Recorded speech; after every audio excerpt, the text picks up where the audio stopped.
क्यों?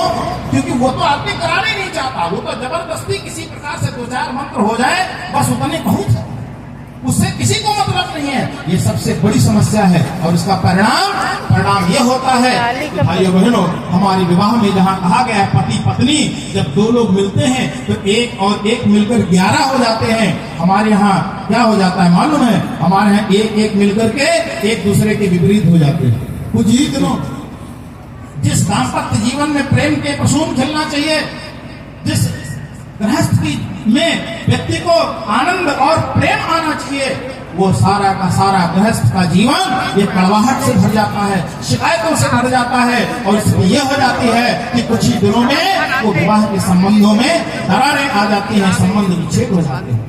और भारत जैसे देश में ये बहुत बड़ी समस्या बन रही है, ये आपको पता होना चाहिए। पिछले साल में लगभग 68 लाख विवाह हुए सरकारी आंकड़े के अनुसार पूरे भारत देश में। इन 68 लाख विवाहों में एक डिबेट हो रही थी विवाह के ऊपर, जिसमें एक जो रिजल्ट सामने आया उस डिबेट में आप सुनकर के चौंक जाएंगे।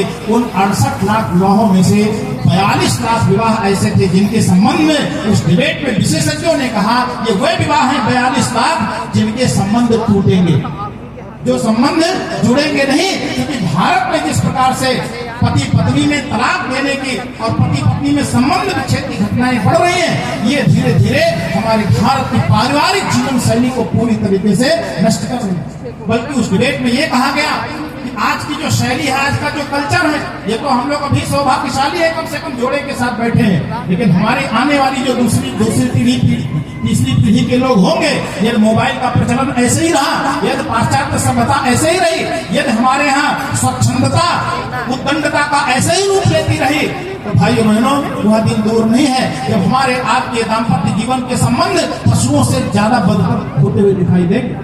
आज विवाह संस्कार कहाँ है? आज के बच्चे में एक कल्चर पैदा हो गया, लिव इन रिलेशनशिप। देख रहे हैं आप, लिव इन रिलेशनशिप, शादी की कोई जरूरत ही नहीं है। अब तो लिव इन वो भी खत्म हो रहा है, इसका भी ट्रेंड धीरे धीरे चेंज हो रहा है। अब आ गई सिचुएशनशिप। सिचुएशनशिप समझते हैं? सिचुएशनशिप का मतलब होता है कि जब तक हम दोनों एक दूसरे को पसंद करते तब तक हम हैं, फिर इसके बाद तुम अपने रास्ते और हम अपने रास्ते। ये स्थिति आ गई है।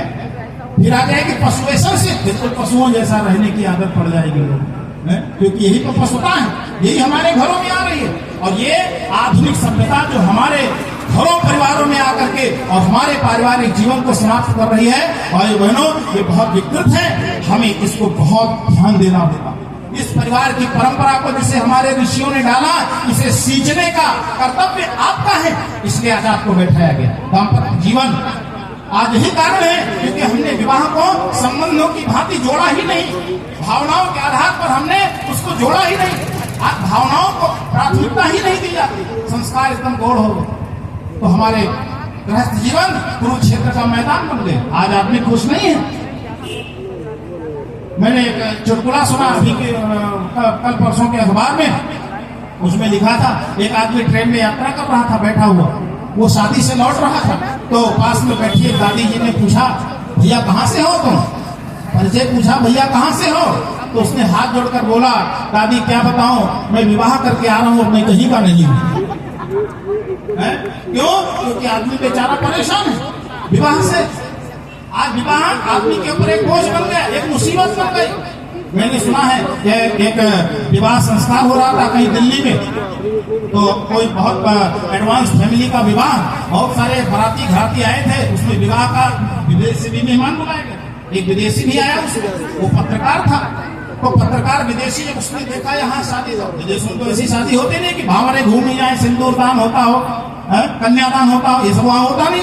आप कभी विदेशी कल्चर को पढ़िए। मैंने क्या कहा, भारत के लोग ये गए तब थोड़ा बहुत शुरू हुआ, नहीं तो वहाँ क्या है, एक आदमी 10 विवाह करता है। अभी आपके महाराजगंज जिले की घटना है पिछले दिनों की, जब वहाँ एक सॉफ्टवेयर इंजीनियर लड़का अमेरिका की किसी कंपनी के काम करता था, उसका विवाह हुआ तो उसने 1 हफ्ते के लिए छुट्टी मांगी, तो कंपनी के बॉस ने कहा यार 1 हफ्ते की छुट्टी काहे को मांग रहे हो? कहा साहब हमारी शादी है।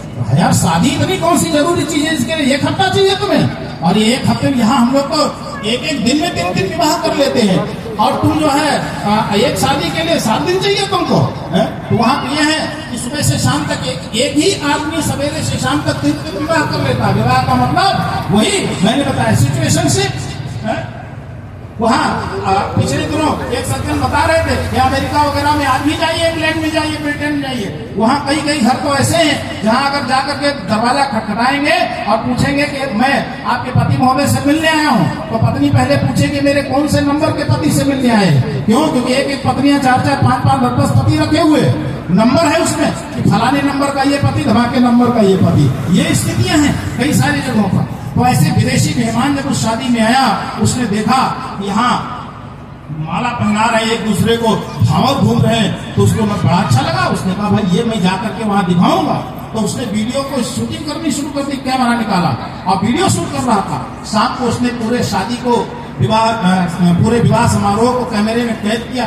सवेरा हुआ, सोचा चलो थोड़ा दूल्हा दुल्हन का इंटरव्यू ले लेते हैं। सवेरे दूल्हा दुल्हन का इंटरव्यू लेने पहुंच गया वो, तो सवेरे का माहौल दूसरा था, शाम का माहौल तो खुशियों का था। सवेरे बेटी की विदाई हो रही थी और लड़की जिसकी विदाई हो रही थी वो बेचारी अपनी माता को, पिता को, भाइयों को, सबको गले लिपट लिपट करके रो रही थी। लेकिन वहीं पर जो गाड़ी खड़ी थी जिसमें दुल्हन को विदा होना था, उसमें दूल्हा बैठा था और दूल्हा बैठा हुआ अखबार पढ़ रहा था। तो विदेशी जो पत्रकार था उसको बड़ा आश्चर्य हुआ। उसको लगा कि शाम को तो ये दोनों बैठे पति पत्नी रहते साथ साथ जिएंगे, साथ साथ मरेंगे, एक दूसरे को माला पहरा रहे थे, तो कहते गले का हार बन के रहेंगे, सुख दुख में बराबर साथ रहेंगे। अभी इसके सामने इसकी पत्नी इतना फूट फूट के रो रही है और ये बैठा कार में अखबार पढ़ रहा है, इसकी आंखों में एक भी आंसू नहीं। तो सोचा चलो पहले इसी का इंटरव्यू ले लेते हैं। तो वो गया दूल्हे के पास ही कैमरा लगाया और कहा महोदय तुम शाम को कसम खा रहे थे कि हम दोनों जो है एक दूसरे के गले का हार बनकर रहेंगे, सुख दुख में साथ साथ रहेंगे। अभी तुम्हारे सामने तुम्हारी पत्नी इतने आंसू बहा रही है, इतना रो रही है, तुम्हारे आंख में एक भी आंसू नहीं। अभी शाम को कसम खाई, एक भी आंसू तुम्हारे में नहीं। तो वो जो दूल्हा था उसने बड़ी गौर से उस आदमी को देखा और बोला, कहा भाई महोदय, पत्रकार महोदय, बात ये है ये जो मेरी पत्नी है ना, इसका रोना आज ही दिन का है। ये भी सवेरे शुरू हुआ, शाम को बंद हो जाएगा और मेरा रोना कल से शुरू होगा, जो पूरे जीवन भर चलने वाला है। देखो कुछ मैंने तालियां भी बजाई है, इसका मतलब परेशानी है कहीं ना कहीं। जब से हुई शादी आंसू बहा रहा हूँ, आफत गले पड़ी उसको निभा रहा हूँ। क्या मतलब? हमारे यहाँ जो विवाह थे वो जो संस्कार था वो खत्म हो गया। भाइयों बहनों, हम परम पूज्य गुरुदेव ने उन परिवार के संस्कारों की परंपरा का पुनर्जीवन किया है और आज परिवार की परंपराओं का पुनर्जीवन, इन संस्कारों की परंपरा के पुनर्जीवन का प्रभाव है कि न जाने हजारों हजार कष्ट था, जब गायत्री परिवार के ये पारिवारिक मूल्य पहुंचे तो उजड़ने से परिवार बच गए। कितने परिवार बच गए, कितने परिवार नशे से बच गए, कितने बच्चे भटकने से बच गए। भाई बहनों, अगर आप भी अपने जीवन में इन परिवार के मूल्यों को स्थान देंगे तो हमारा जो भारत है, ये राष्ट्र है, ये आगे जगत गुरु बन सकेगा। आगे इसे हम महानता की ओर ले जा सकेंगे।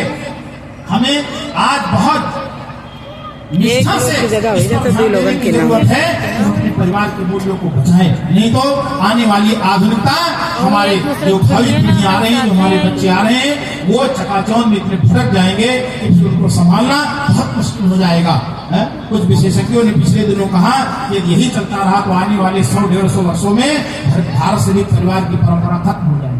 खत्म ही हो रही धीरे धीरे बहुत सारी परिवारों में। तो हम लोग बैठ करके उन मूल्यों पर थोड़ा सा विचार करेंगे, उन सिद्धांतों पर यहाँ बैठ करके विचार करेंगे और विचार करते हुए कैसे अपने परिवार को हम श्रेष्ठ बनाएं, सुंदर बनाएं, समुन्नत बनाएं, ताकि हमारा परिवार नर रत्नों की खदान बन जाए।